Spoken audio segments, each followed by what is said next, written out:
Hello everyone, welcome back to a new episode of Doctor Who and Autism Celebrations, a series to celebrate 60 years of Doctor Who and autism and being neurodiverse as well.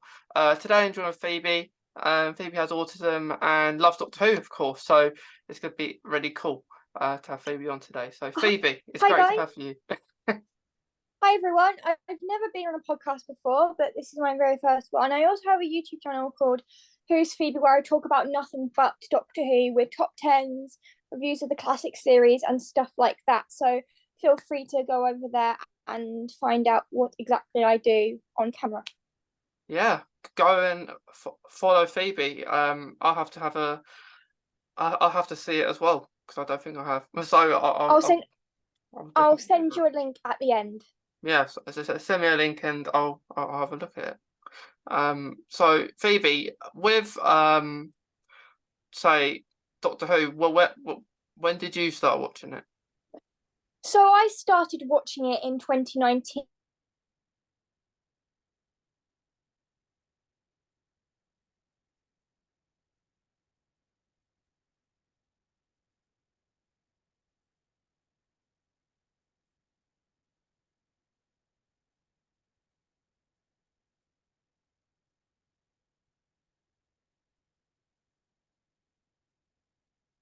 Then I went back and rewatched all of the other episodes, and after that I guess I was hooked.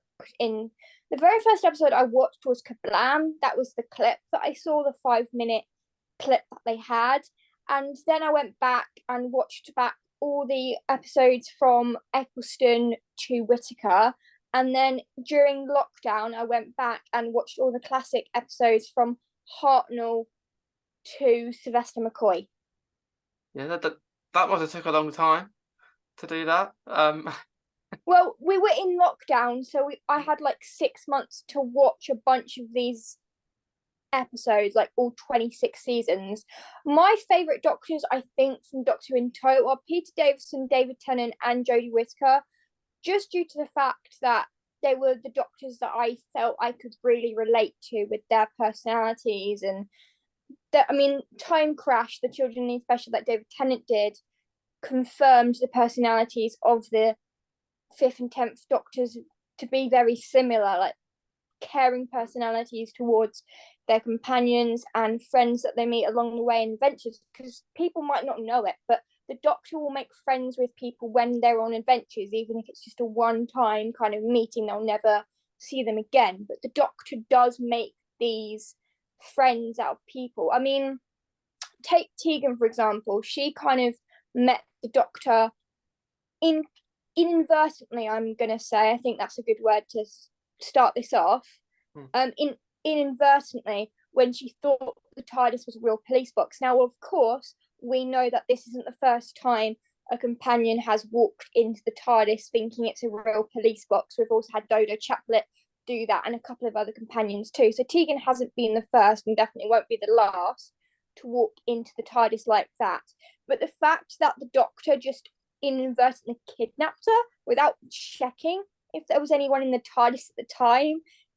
But it wasn't exactly the Doctor's fault either, because the Master killed Tegan's aunt, and then the Doctor felt a massive responsibility to look after Tegan, because obviously he wasn't aware at the time that Tegan was in the TARDIS. And like the surprise that the Doctor and Adric have on their face when she comes in through that interior door is just kind of a priceless look.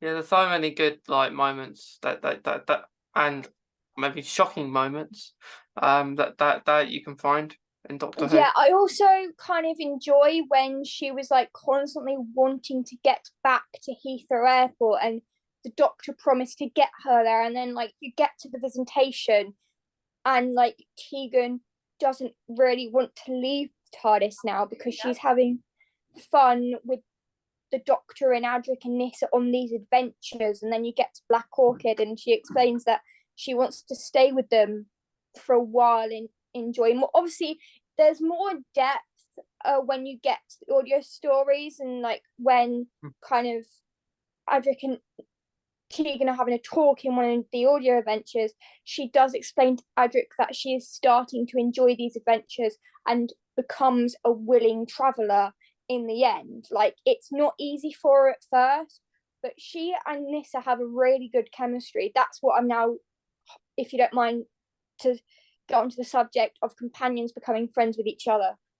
Yeah, yeah. Like I think companions. There's so many of them, isn't there? Yeah, there's like 58 companions in total in the entirety of the show. But my favourite friendship has to be the whole Tegan and Nissa friendship, because they shared a bedroom in the TARDIS. They were together for a while and they actually became best friends through their relationship. I mean, I don't really think Tegan had that many friends on Earth, so when she kind of met Nissa, they became so close. I mean, after Adric dies, they become even more close as well, because obviously the Mara returns and Nissa and the Doctor are constantly worried about where Tegan is. They're always wanting to keep her in their sight.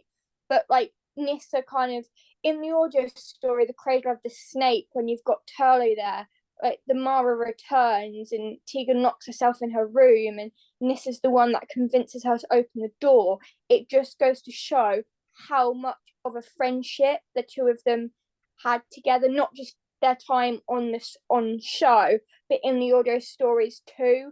There's moments in those audio stories, great kind of moments that you can imagine the two of them being together. Yeah, there's like, I think that's what Big Finish does really well. Once on screen, a person leaves, they're not left 100% because mean, they're going there. I know Tegan left kind of dramatically in like Peter Davison's last season, but Tegan was like the last of the original trio, because Nissa left in Terminus, and then you just had Tegan and Turlo for a long time. Eventually, Tegan and Turlo did become friends, but they weren't close friends like Tegan and Nissa were. They did become friends. You did start caring about each other, but I think what makes it sad for Tegan is that she's not saying goodbye to Turlo. She's saying goodbye to the Doctor in Resurrection of the Daleks, because of this. There's so much death involved in it, and I think what Big Finish does well is in the audio story The Gathering, Tegan meets the Doctor 20 years after she left, and they give her a better goodbye to the Doctor this time. Like, she says a proper kind of deep, meaningful goodbye to the Doctor. Like, she's suffering from an alien brain tumor and the Doctor wants her to go get it fixed, but she says no, like she's had enough, and she's like establishing that she doesn't know how much longer she's got left, but she wants to make her life fulfilled despite the fact that she's got a bit of a tumor, and she's choosing this. And then when the Doctor asks if she wants to travel again, she politely declines and says that she's happy with her life on Earth. And I think Big Finish gave her character a justice goodbye. Yeah. That's what she needed. I feel like her actual kind of goodbye was kind of rushed and not very well thought out. It was a lot of tears, but the Big Finish goodbye is a lot better. It's a lot more meaningful, and it definitely gave Janet Fielding's character Tegan Travanka justice in the end. I definitely think that was probably a good move on their part. Yeah, I like when companions leave on their own accord, not because they've died and yeah stuff. Let's talk about those instances. Like, we've had like Susan left because she was going to get married. Barbara and Ian left of their own accord because they were getting bored.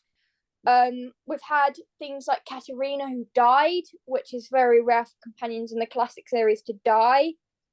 Jo left because she was she wanted to get married because of a guy she met that was very similar to the Doctor in so many aspects. Leela left the Fourth Doctor because obviously she was going to get married to a Gallifreyan, which I did not see coming. Obviously the Doctor dropped Sarah Jane back because he got the call to Gallifrey to go. So their goodbye is probably one of my favourite goodbyes because it was so meaningful, especially because they do that goodbye again in the Sarah Jane Adventures, the wedding of Sarah Jane Smith, where the Doctor goes, "Don't forget me, Sarah Jane," and Sarah Jane goes, I don't think anyone's ever going to forget you, reassuring the Doctor that he's never going to be forgotten by any of his companions, which I think is which took me back right back to the Tom Baker and Sarah Jane moment for definite. Yeah, Like, I did like that scene. That was and then very obviously you have Tegan, who lives on her own accord because obviously she feels like the adventures aren't getting fun anymore. And Nissa leaves to help out on Terminus on the hospital to make it a proper working hospital because of her medical skills. Obviously, Adric dies during a Cybermen plot, which kind of questions the events of Praxius when the Doctor materialized round the guy. Like, why couldn't the Doctor have done that to save Adric? That would have made it like what made it worse was the fact that the credits had no music. It was just kind of silent. I think then is when I really understood about death with yeah, Adric for definite. Like, not every companion in Doctor Who has always had like the greatest of goodbyes. I mean, look at Perry. The Time Lords manipulated evidence in the trial of the Time Lord serial, and then you find out later that she got married to Bion Bressid, which is such a weird kind of controversial ending. Like, I don't know why. But then you've got Ace. Ace, it up until the power of the Doctor, it wasn't explained why Ace left. Like, it wasn't explained why she left until the power of the Doctor, and you get to the power of the Doctor, and she talks to the Seventh Doctor, and like explains that she's sorry that they fell out, so she left because they had a falling out. yeah, yeah, But Big Finish does justify why Ace left. Like, it does justify a little bit about why she left. Like, even though when you get to the Sylvester McCoy era, Doctor Who's kind of a bit kind of low on views at this point, and they start cutting down the serialized stories to 3 parts per story and a lot less stories. But Big Finish kind of, I think, gave the Seventh Doctor more adventures in the TARDIS than the actual show did back when things declined after Peter Davison left and then Colin Baker came on and stuff like that. I feel like Big Finish kind of gave the 6th and 7th Doctors more of a justifiable thing. yeah, yeah, and then had a little break, and then they came Russell back again. Davis, who is now showrunner again, to be fair. So on that day when the new showrunner was announced, I was sat in my bedroom just chilling, watching Doctor Who as per normal. And when I found out that Russell T Davies was taking over again, I was like, wait, what? A showrunner returning? This is the first showrunner in history to return back to the show. I was gobsmacked. I'm having to say, like, I was absolutely kind of starstruck that Russell T Davies was back. Yeah, it was a very good day. I mean, Russell T Davies had some good companions. Rose, for me, though, is a controversial companion in so many ways because she was good in season 1, but when you get to season 2, her character changed dramatically. Like, she became more in love with the Doctor, and kind of her treatment of Mickey became more and more horrible, and I just didn't particularly like her character.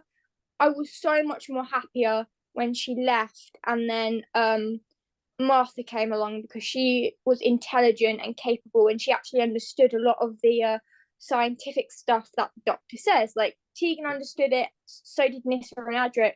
There's only very few companions in Doctor Who that can understand even a word that the Doctor even tries to explain. Yeah, yeah, right. I completely get that because Rose, like the Ninth Doctor and Rose was almost like a father kind of relationship. And then you had the Doctor got younger and kind of felt in love. But yeah, Yeah, I definitely. wasn't a fan of that either.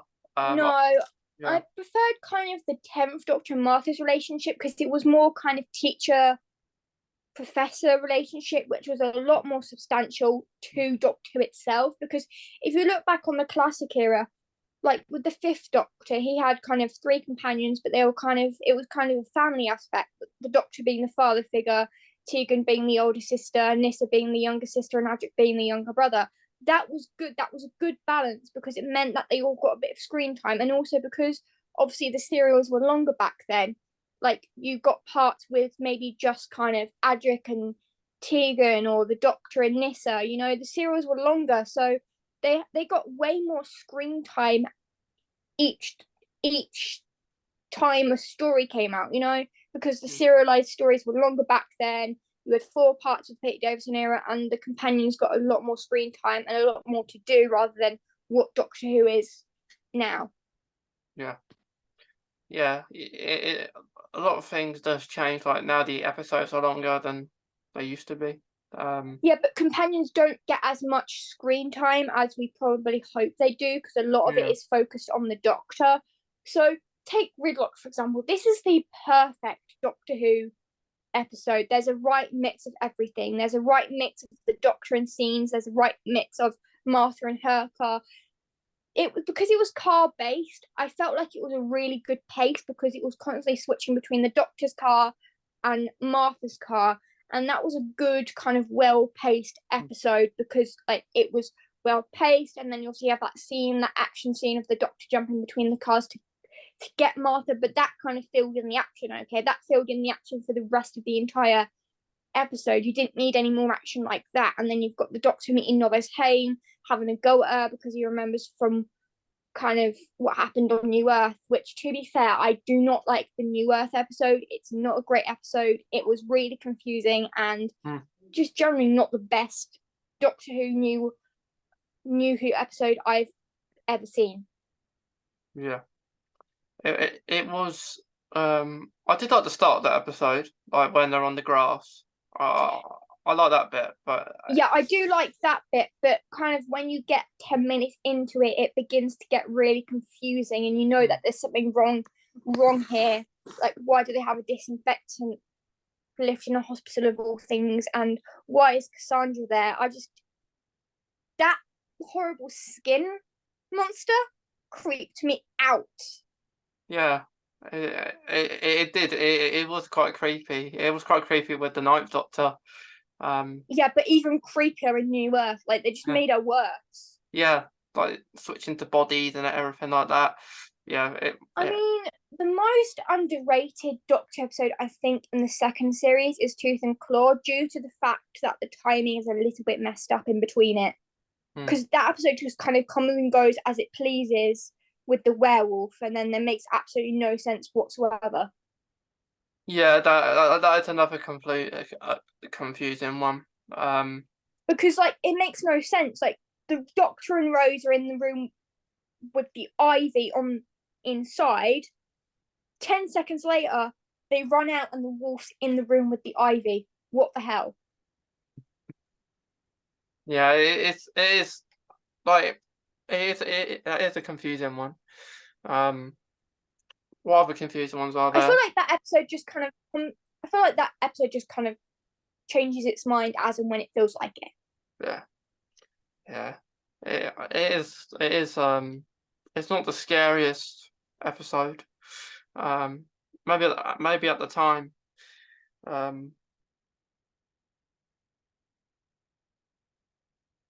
There is.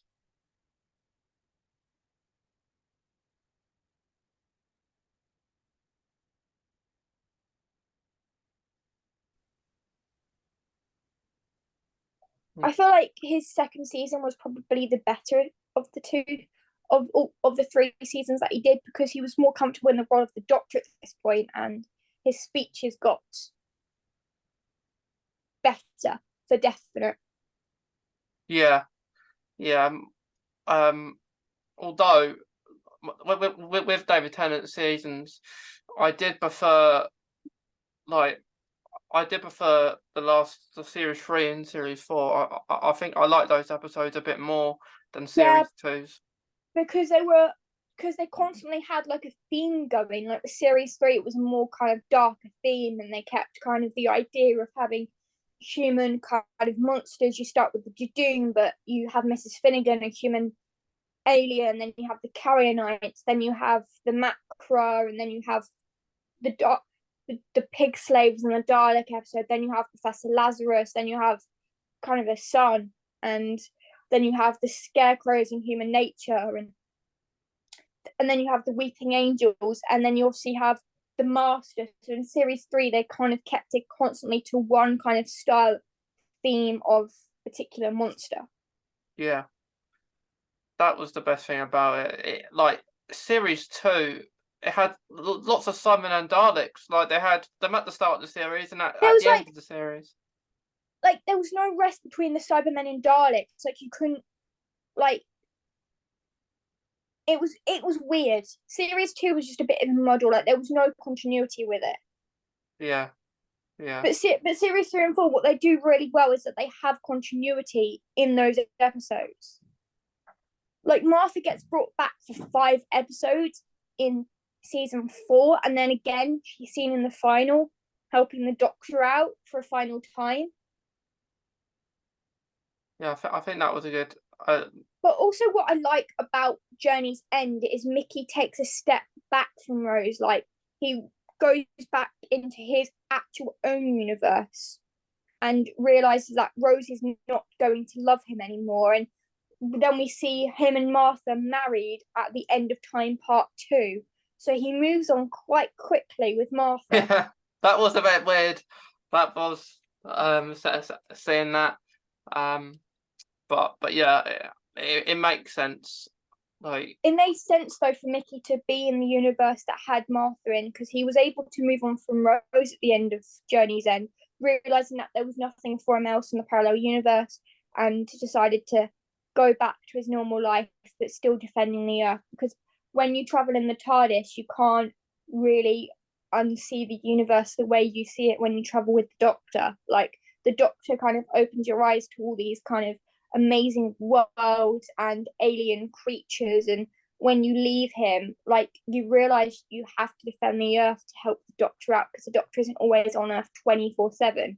So there's echoes of the Doctor all around the universe, with Tegan in Australia helping fight Aboriginal rights, as Sarah Jane said in The Death of the Doctor. Like there's a woman called Tegan fighting for Aboriginal rights. Obviously, she knows about Tegan. She must have like searched her up in the unit database or something, that she travelled with the Doctor for a while. So, you know, it feels like it's appropriate for the Doctor's companions to have the Doctor's legacy still with them. yeah, yeah. Doctor Who goes a long way. It impacts so many people, doesn't it? Like I find. Yeah. I find a lot of people who are autistic love it, and like I mean, I found as well. I am I like, for me, the reason I watch it is because of the continuity, but also because of my autism. It's kind of like my comfort show. You know, when I'm feeling down, I can whack on an episode and feel like 10 times better than I already was. Yeah. So it's always been kind of a go-to show for autistic people.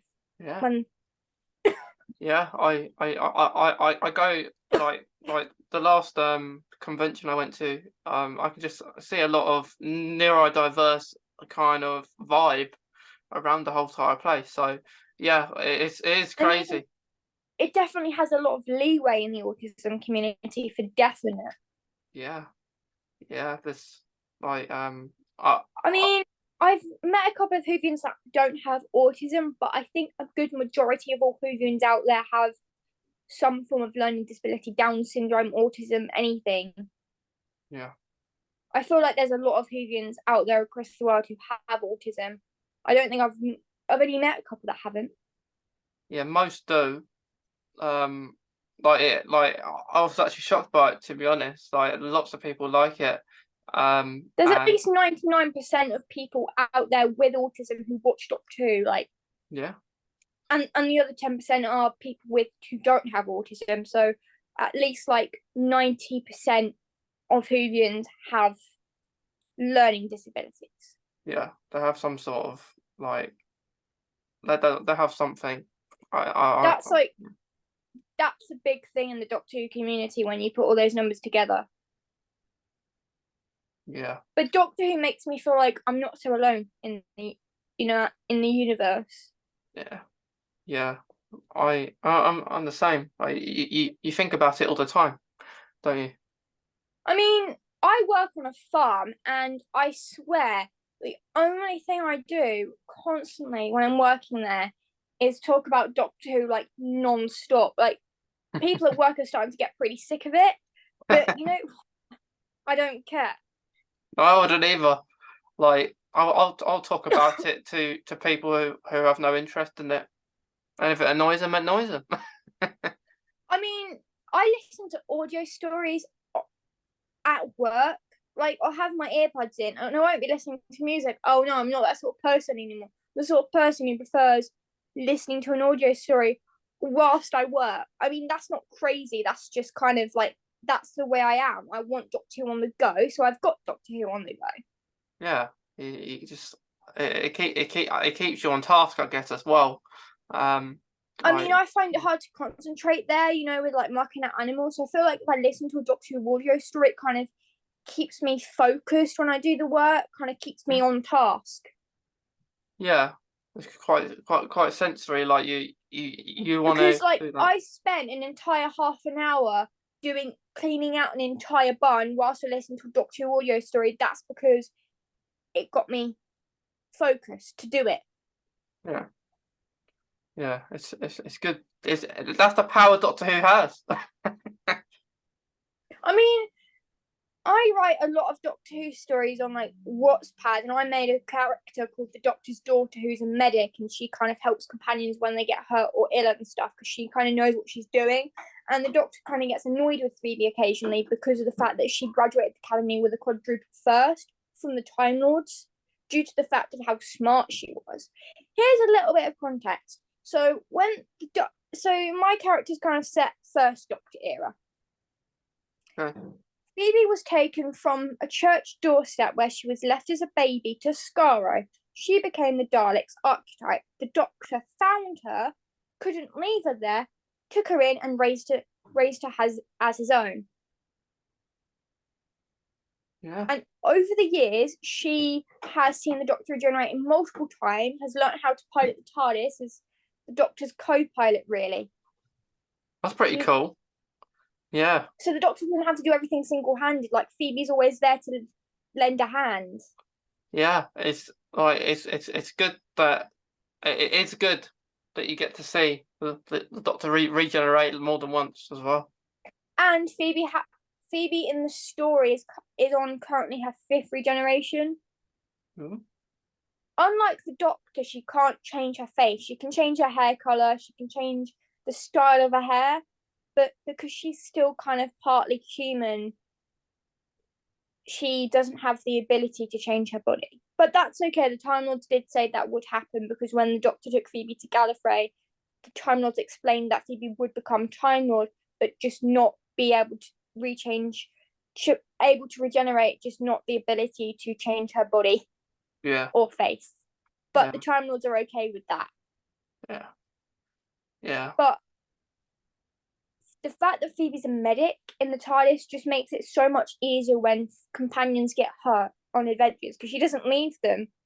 That is handy, yeah. It has to be though, because like when Visitation, I'm rewriting that for my Doctor Who chapter. So when Tegan gets hurt, Phoebe doesn't leave Tegan.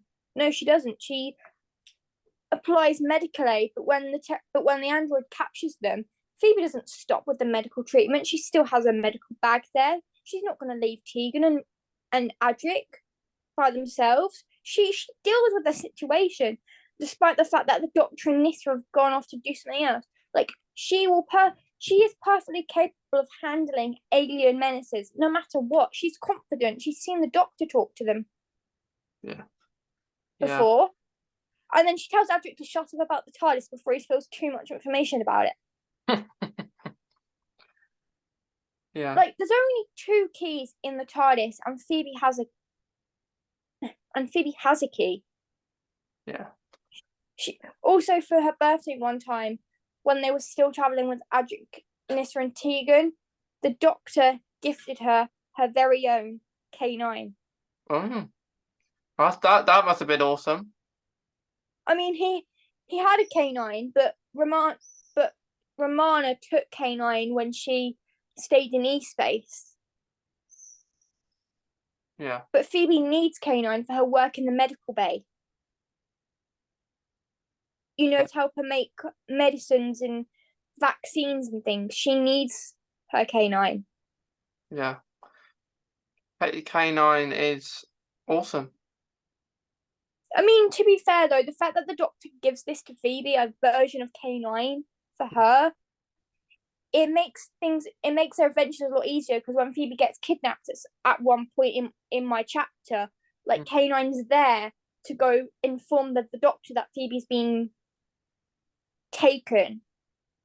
Like Phoebe tells K9 to go to find the Doctor, who he calls Master, and then like Adric, I'm gonna make it so that Adric, Nissa, and Tegan can't give K9 orders, like only me or the Doctor can. Like Adric, like K9 will only obey me or the Doctor, but will take other orders from Nissa, Adric, and Tegan if I say that K9 if I give them permission to give K9 orders. But the Doctor did state in when he gave K9 to Phoebe that K9 is under Phoebe's control and she can basically tell K9 to do whatever. Yeah, that it is good that it keeps you something occupied to do. Like you create your own. Talking about K9, you obviously get introduced to K9 in The Invisible Enemy first, the Tom Baker story, which is an excellent K9 introduction story, I will admit. Yeah. You get introduced to K9, and then the Professor gives the Doctor and Leela K9 because he's returning to Earth and he can't take K9 with him. And then K9 makes up his own mind and goes into the darkness anyway. Yeah. K9. Like, I feel like that's really nice, because we then get to see K9 more with Leela in that, and I think that's such a nice way. Yeah. Especially because you get that game of chess in one of the stories with the Doctor, K9, and Leela playing it, and the Doctor's a bit annoyed that K9's won. Just a tad. Yeah. But I think K9 was incredibly useful to the Doctor in the early years when we first introduced him, because the Doctor kept getting shot at and K9 would just kind of shoot his laser gun. Yeah, K9. Like he spent a little bit of time in the Sarah Jane Adventures, I think, as well. And then yeah, he did, but we only saw him for like a season or so before Sarah Jane gave him to Luke. Yeah, and then he was in was it Journey's End? Yeah, he gave Mr. Smith the base code to the TARDIS, because obviously K9 has that. Yeah, that was good. We also saw him in The Wedding of Sarah Jane Smith as well, when the Doctor kind of comes and K9 comes out of his little hiding spot and goes Master. Yeah. Oh yeah, he was in the school reunion episode as well. With Sarah Jane. Yes, the Doctor's a bit annoyed about what Sarah Jane's done to him. Yeah. Yeah. But all we see in school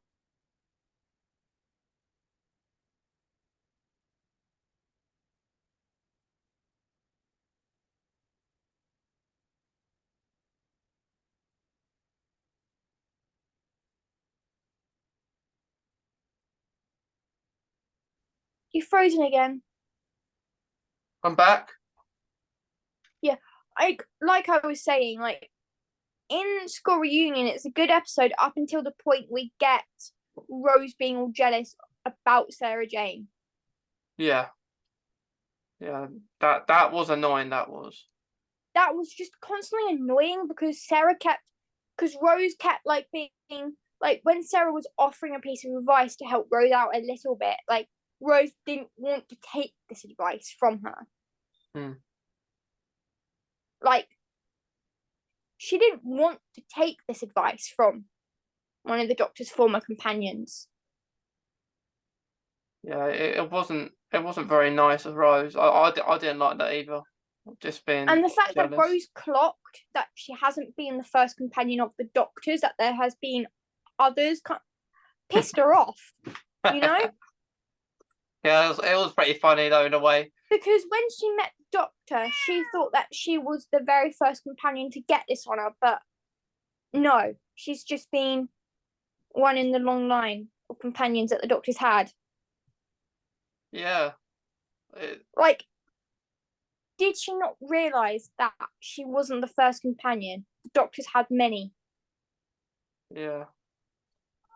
I feel like if I was a companion of the Doctor and I met the Doctor through extraordinary circumstances, I would understand that the Doctor's had many companions and I wasn't the first of companions. Yeah. Yeah. I guess you have to understand who the Doctor is and what they do. He never travels alone. No? And that's always been a continuity in classic and New Who as well. The Doctor has never travelled alone. Yeah. He's always had companions by his side. To be fair, to quote this Shaw here, basically he needed companions to basically just tell him that he's just basically make him just stand around, look pretty, and just tell him how brilliant he is. To be fair to Liz, that is actually a fair statement. Yeah. Yeah, there has been the rare time where he did travel, the Doctor has travelled alone. But like the Autism Mars incident, for example. Yeah, like that, yeah. Now that we're on to talking about the whole time that the Doctor travelled alone, the Autism Mars incident. Yeah. He did that and there are others, like maybe like the Planet of the Dead, but he did help others. But he had like a companion there to stop him from going a bit too far. The Autism Mars incident, on the other hand, that was a bit out of control for the 10th Doctor. He was trying to stop time. He was going all time more victorious and being like, the laws of time are mine and they will obey me. And the thing is, if he would have had Martha with him at that point, Martha would have stopped him messing with a fixed point in time. Yeah.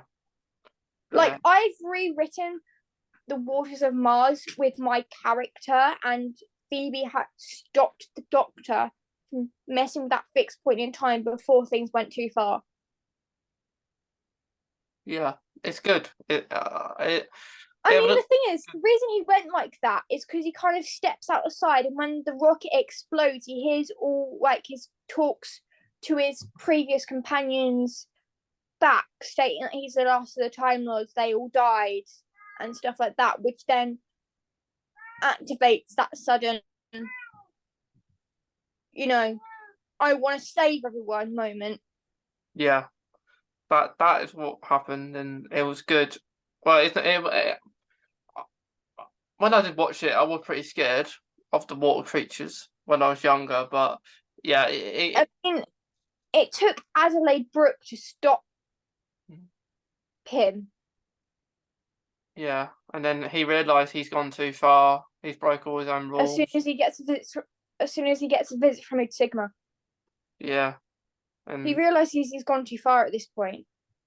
Yeah, which I think reflects in his next incarnation as the 11th Doctor, because like the Doctor realizes that like after he went a bit too far in the Waters of Mars incident, he's not going to do that again. Yeah, like the Town Called Mercy episode, he would have killed the guy who the gunslinger if Amy hadn't stopped him. Yeah.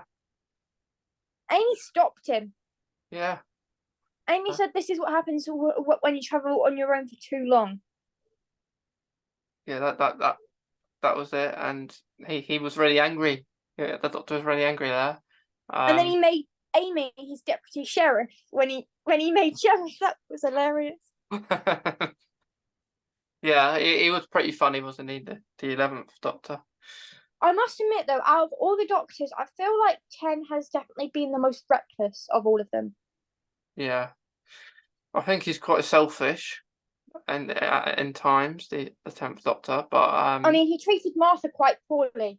Yeah, he did. Like in the Shakespeare Code, like I really didn't like the bit when he was in the bed saying, "Rosa know what to do." And she wouldn't. She wouldn't. She wouldn't have had a clue what was going on. Yeah. He wasn't even giving poor Martha a chance. No, like the annoying thing was like every trip it was like just one more trip.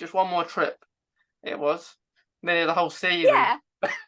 But then you get to the Lazarus experiment, and Martha makes it well known to the doctor that she doesn't want to travel as just a passenger anymore. Yeah. And then the doctor realizes he can't travel alone, so invites her to be a full-time companion. Yeah, and then she chooses to leave, because the doctor Due to what the master did. Yeah. I mean, she said she would see him again. Yeah, they did. They did see each other not that long after, really. So, with I think But the Santaran. The fact that she left at her own accord because I think she was kind of fed up with the way that the doctor was treating her, kind of goes to show a lot about her. Yeah, I think she's definitely, her story isn't finished, for sure. I mean, you put my character in with her, and there's like moments in chapters where Phoebe's with Martha and the doctor mentions Rose, and Phoebe gives the doctor like a stern sort of like look at her, like look at the doctor, and is like, do you really have to mention Rose? She's gone. She's got another life. Can you forget about it? It wasn't sort of an instant look, but it was one of Phoebe's classic kind of, I've written it in a chapter. Phoebe looks at the doctor sternly when he mentions. She also has a habit of slapping him when he mentions Rose too. Yeah, I think the doctor mentioned Rose far too much. Which is why I've rewritten series 3. Yeah, like literally, like we go to like the Utopia episode as well when Jack returns. He mentions Rose again, and then you've got Martha looking kind of like, not impressed. Yeah. But with Phoebe and Rose, like when I wrote Rose in for Phoebe, like those two did not get on. Probably because they're both blonde, but also because like Rose kind of commented to Phoebe like when the doctor sent them on a trip to get to know each other. Like Rose thinks she knows the doctor because she's seen the doctor regenerate, and Phoebe points out that she doesn't know the doctor as well as she does because Phoebe's traveled with the doctor all her life. She's seen all of the doctor's regenerations. She knows what to do. She has the skills to look after him. And Rose is like jealous because Phoebe's known the doctor all her life, and Rose thinks that she knows the doctor deeply just because she's seen one regeneration, which isn't true because Phoebe has seen all of the doctor's incarnations. She's always been there for him. She knows his deepest secrets. She knows the doctor's name because the doctor told her. Like River, Phoebe knows his name. She doesn't use it, but she knows his name. Yeah. The doctor's name. Like the doctor told Phoebe his name a long time ago, and she's always kept that secret because she promised him. Like by the time you get to Rose, Phoebe is about 300 years old by that point. Yeah. So she's been around for a fair few centuries by that point, and Rose just keeps thinking she knows better. Yeah, I did like Donna with the 10th I love Doctor. Donna, especially because like I felt when Donna came into Phoebe's life, she saw Donna as a mother figure, to be honest. Like she always saw Donna as like a mother figure of her.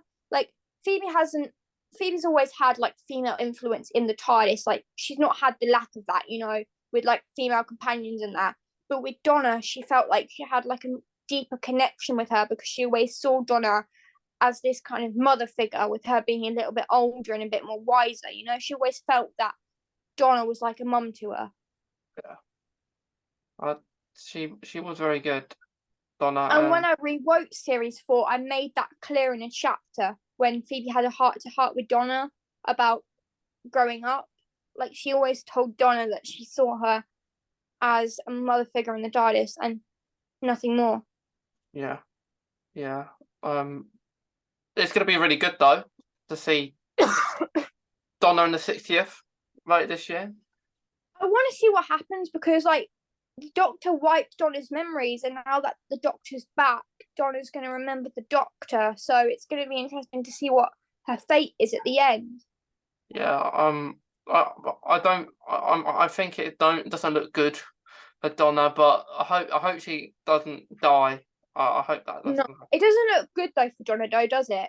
No, it doesn't look good. Like like today they posted something, the Doctor Who, like about the second episode, Wild Blue I saw Yonder. that. He Yeah, goes, "I'm sorry, Donna." yeah, and Russell T Davis commented on Instagram saying like a load of things that could go wrong. So I want Donna to survive. I want Donna to have a happy ending, but I don't think that will happen. I don't think that. I mean, if you think about it, we've got the 60th to look forward to in like 4 months' time. The fact that this is coming around quickly is incredible. Hmm. But also, we have a new Doctor to look forward to at Christmas time as well. As we know, Russell T Davies has confirmed that there is a Christmas special coming out. Yeah, that is going to be really cool.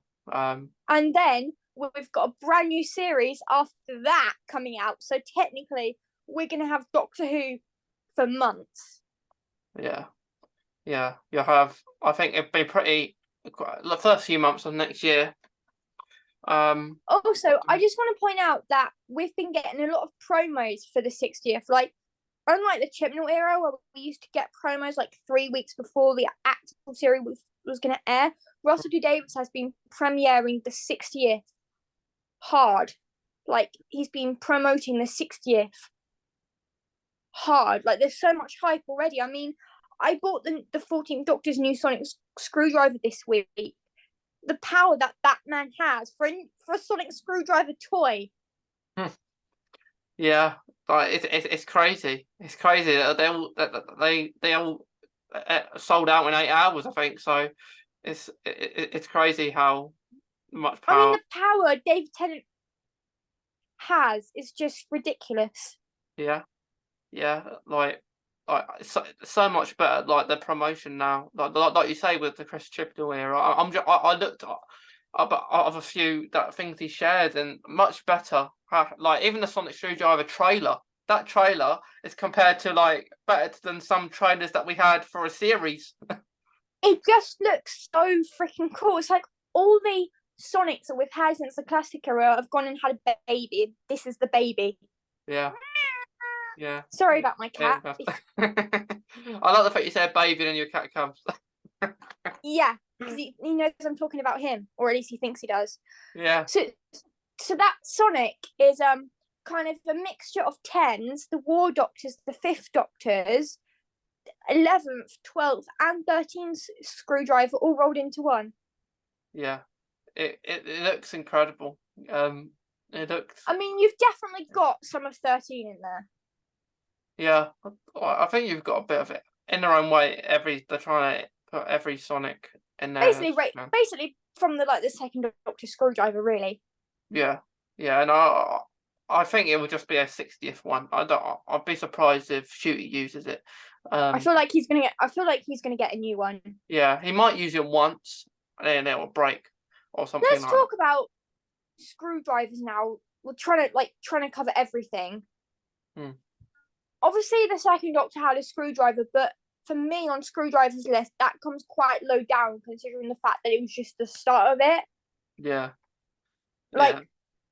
Obviously, when we get to the 5th Doctor, he has a new screwdriver, but that doesn't last very long because in Visitation he gets destroyed due to the fact that John Nathan Turner think it was being used a little bit too much. But we know the 5th Doctor doesn't need a Sonic as often because he's, as David Tennant once quoted to him, "I'm the Doctor, I can save the universe using a cat and some string, and look at me, I'm wearing a vegetable." Yeah, you don't really need a Sonic. I think they just use it for their own purpose of waving it around. The 5th Doctor didn't really need to use a Sonic given his characteristics of that particular Doctor. He didn't need to use it because he kind of saved the universe in many ways. He had Adric, a mathematician, he had Nyssa, the scientist, and he had Tegan as well. And the 4 of them made an awesome TARDIS team. Yeah. I mean, wouldn't you agree? The 5th Doctor probably had the best TARDIS team. I think they were much better than the ones that like the last TARDIS team. Like you say, they don't get enough screen time. Like all the companions, But Tegan, Nyssa, and Adric did. They got plenty of screen time, and also Tegan was one of the only original trios of the original trio left when after Nyssa left, she was the one that stayed with the Doctor for another year. Like Yeah. after she gets fired from her air hostess job, which I had no idea why until I listened to the audio of the Waters of Amsterdam. Like, she explains to Nyssa that she got fired for being rude to a passenger. That kind of gave her the leeway to go travel with the Doctor on a full-time basis. Yeah. It is like, I hope we get more screen time Because, for the next TARDIS team. like, Arc of Infinity is probably one of my favourite Fifth Doctor stories, because you have Omega, you have the Time Lords, you have Nyssa, you have Tegan. And it's just brilliant because, like, when Tegan says she gets the sack, Nyssa hugs her, realising that Tegan can now travel in the TARDIS on a more permanent basis. And I clocked the look on the Fifth Doctor's face. He wasn't too happy about it. But then the second serial is Snake Dance to that. And then when he realises that the Ma is back, it was probably a good thing that Tegan returned, because he was able to deal with it. Yeah. You know? Like, he realises then Tegan being back in the TARDIS is not such a bad thing after all, because he's got a full team again. Yeah. Like, he must have missed her. I mean, I know the Fifth Doctor wasn't too happy about it at first, but then he is, because after Nyssa leaves, he has Tegan still, and in Planet of the Fire, he quotes that he misses Tegan. Like, Turlo says, "You miss Tegan," and he says, "We were together for a long time."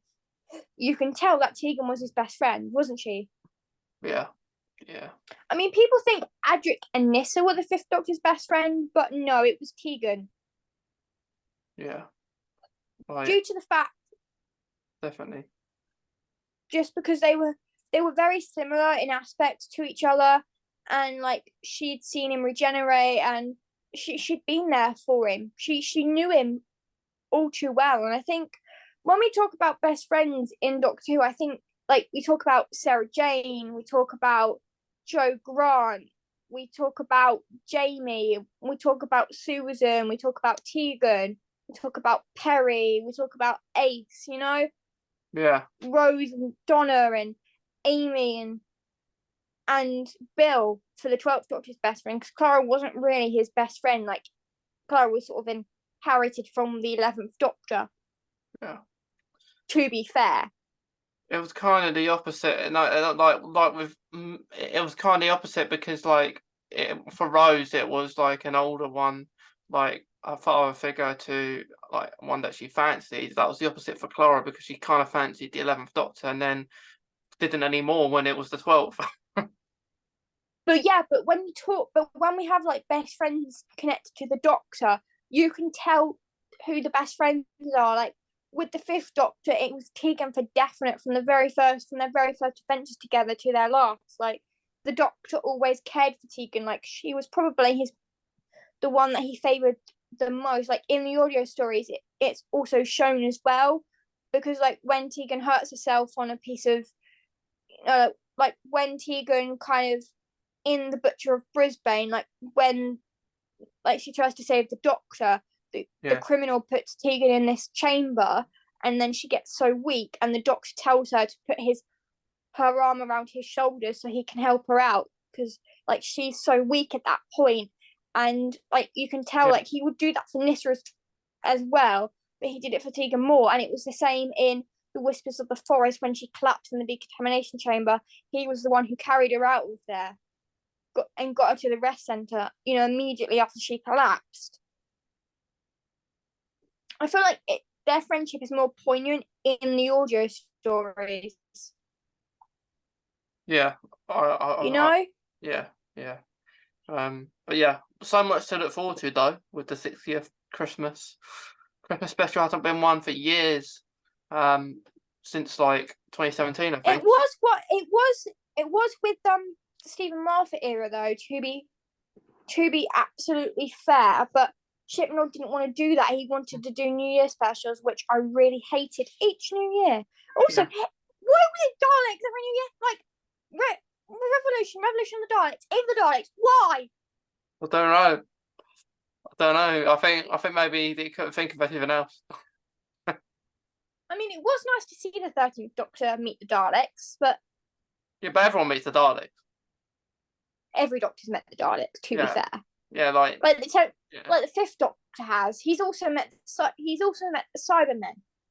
yeah, yeah. I But think the good thing about most Doctors do. the 5th Doctor was the fact he met the Cybermen in season 19, and then he met the Daleks in season 21. So they weren't like in the same season. Yeah, like yeah, I like Dalek alone stories. Like if they're something different rather than they're just attacking the Earth for no reason, just put something onto that. I mean, the 5th Doctor, we see him getting like held at gunpoint a fair bit. Hmm. But normally his answer to that, especially in front of us, oh great, you're going to kill me. What a funny response to the situation. Yeah.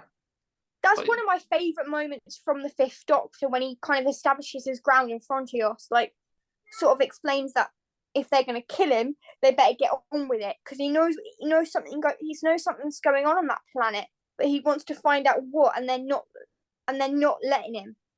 Like, the only people that were nice to him was Mr. Range and his daughter Norma. Like, the others were just a bit like kind of a bit wary of him. But eventually they get to know the Doctor, and like I think they begin to realize that the Doctor is the only one in the universe that can solve this problem for them. yeah, I agree. Phoebe, last few things before we finish, because we Yeah. spoke about lots. Do you have a favourite quote in Doctor Who, or one that you relate to, or anything? A quote I relate to. Yeah. I don't have a quote I relate to, but this is my favorite quote, and I actually know this off by heart. I did it on my TikTok the other day. You might have seen me recreating the 10th Doctor's Voyage of Damn speech.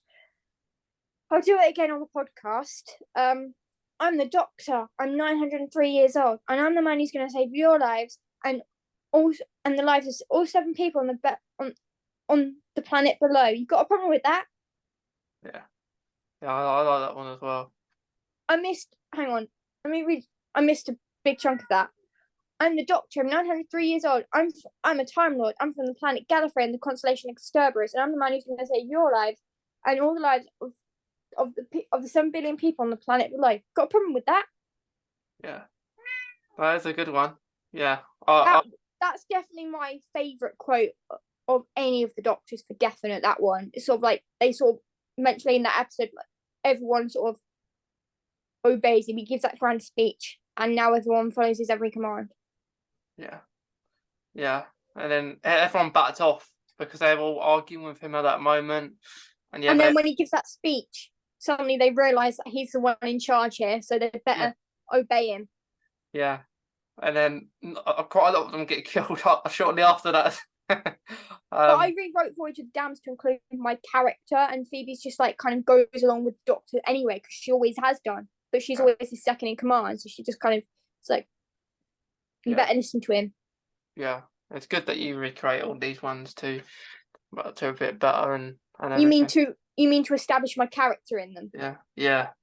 It's good you do that. It sounds pretty fun. But thanks, Phoebe. I hope you've enjoyed it, like coming on your first podcast. Yeah, I'll definitely do another one with you at any point. Yeah, that'd be awesome. But to anyone else who is listening, watching today, we hope you've enjoyed it, and I'll see you in the next episode, whenever that is this month. But hope you've enjoyed it, and we'll see you in the next episode of Doctor Who and Autism Celebration. Bye all.